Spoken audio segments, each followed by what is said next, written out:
Stop. Har yili minglab odamlar noto'g'ri qo'y sotib oladi. Qurbonligi qabul bo'lmasligi mumkin. Mana 7 ta oltin qoida. Birinchi qoida. Yoshiga qara, qo'y kamida 1 yoshga to'lgan bo'lishi shart. Yosh qo'zichoq qurbonlikka yaramaydi. Ikkinchi qoida.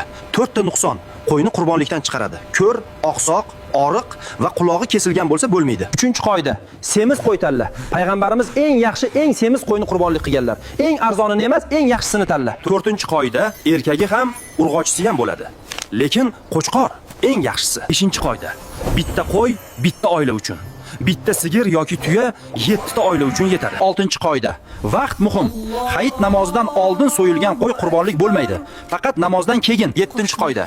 Go'shtni 3 qismga bo'l. Birinchi qism yetimlarga, ikkinchisi qo'shnilarga, uchinchisi oilangizga. Ulashish bu qurbonlikning asl ma'nosi. Qurbonlik bu shunchaki go'sht emas. Bu niyat, muhabbat va ulashish. Eng yaxshi qo'yni tanla, eng muhtojga ulash. Allohning roziligini qozon. Bu videoni saqlab qo'ying. Bozorga borishdan oldin qayta ko'rasiz.